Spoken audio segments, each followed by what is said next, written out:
Halo Sobat Investor, kembali lagi berjumpa di program The Editorial yang akan membahas tajuk utama pemberitaan yang tersaji di idxchannel.com dan IDX Channel TV bersama saya yang Faisal, redaktur pelaksana idxchannel.com. Sobat Investor, sebagaimana kita tahu, perubahan geopolitik global dalam beberapa waktu terakhir terus berubah cepat dengan perkembangan yang bahkan tak disangka-sangka. Misalnya saja, terkait gebrakan Amerika Serikat yang tiba-tiba saja menyerang Venezuela dan menculik sang presiden Nicolas Maduro.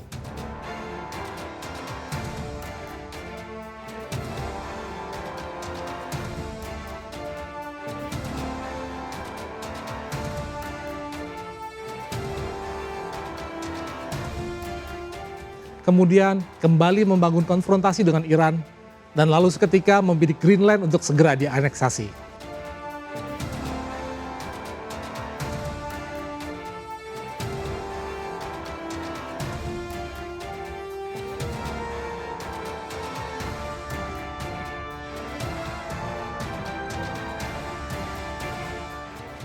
Tak terkecuali juga manuver terbaru yang mengagetkan dari Presiden Amerika Serikat Donald Trump yang secara sepihak merilis Dewan Perdamaian yang oleh publik dunia lebih dimaknai sebagai strategi Trump untuk menandingi peran PBB di kancah internasional. Awalnya langkah Trump mendirikan Dewan Perdamaian justru berbekal mandat yang dia terima dari PBB untuk mengupayakan resolusi atas konflik di Timur Tengah, termasuk kisruh yang selama ini terjadi di jalur Gaza.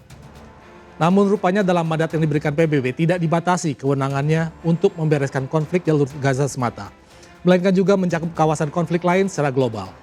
Alhasil kondisi ini seolah menjadi celah hukum yang dimanfaatkan Trump guna membangun fondasi legalitas dari Dewan Perdamaian yang dia bentuk agar tidak lagi bersifat insidental, cuma merampungkan konflik Gaza semata. Secara resmi dalam piagam pendiriannya Dewan Perdamaian ini disebut sebagai wadah atau organisasi internasional yang sengaja dibentuk dengan tujuan mempromosikan pentingnya stabilitas, memulihkan pemerintahan yang andal dan sah serta mengamankan perdamaian abadi di wilayah yang sedang terdampak atau terancam konflik. Dengan demikian, secara garis besar, piagam perdamaian tersebut lebih menekankan fungsi pembangunan perdamaian, sesuai dengan kaidah dan hukum internasional. Hal mencolok yang seketika jadi sorotan dalam pendirian Dewan Perdamaian ini yaitu kewenangan sosok Trump dalam struktur organisasi ini, di mana disebutkan bahwa Trump akan bertindak sebagai ketua yang memiliki kewenangan eksklusif untuk membentuk, mengubah, atau membubarkan badan-badan turunan, sesuai dengan kebutuhan. Hal menarik lainnya adalah posisi Trump sebagai ketua hanya akan berakhir jika sang presiden negeri Paman Sam itu secara sukarela menyatakan pengunduran diri atau merasa sudah tidak mampu lagi menjalankan tugas-tugas yang diemban. Dengan demikian, dapat disimpulkan bahwa masa jabatan Trump sebagai ketua adalah seumur hidup. Bahkan ada juga penjelasan bahwa jabatan ketua tersebut akan tetap terus berjalan meski Trump tidak lagi menjabat sebagai presiden AS. Namun Trump juga diberikan hal untuk menunjuk anggota Dewan Eksekutif yang digambarkan sebagai pemimpin berkaliber dunia untuk masa jabatan 2 tahun dan dapat sewaktu-waktu juga memberikan mereka dari posisi tersebut. Lebih terasa janggal lagi yaitu sistem keanggotaan Dewan Perdamaian yang sepenuhnya hanya bisa didapat oleh satu negara lewat undangan yang langsung diberikan oleh Trump. Dan nantinya setiap keanggotaan hanya bisa diwakili langsung oleh kepala negaranya. Makin terasa aneh, organisasi baru ini mewajibkan kontribusi finansial kepada seluruh anggotanya, dengan kesediaan menyetor uang hingga $1 miliar AS atau sesuai kurs terbaru, nilai tersebut setara dengan 16,9 triliun rupiah. Dengan adanya uang keanggotaan tersebut, setiap peserta bakal memiliki masa keanggotaan maksimal 3 tahun. Namun aturan ini juga memiliki pengecualian bahwa bagi negara anggota yang setorannya dananya lebih dari $1 miliar AS, maka anggota tersebut dimungkinkan untuk memperlama masa keanggotaannya yang dia punya.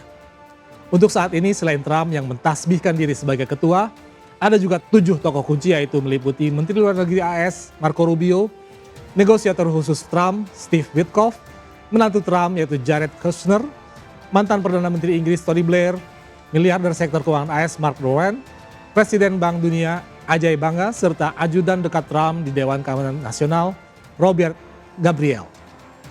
Sejumlah negara pun telah diundang Trump untuk bergabung, di antaranya adalah Rusia dan Cina yang notabene merupakan rival dari Amerika Serikat, serta juga Ukraina dan Indonesia, tidak luput dari undangan.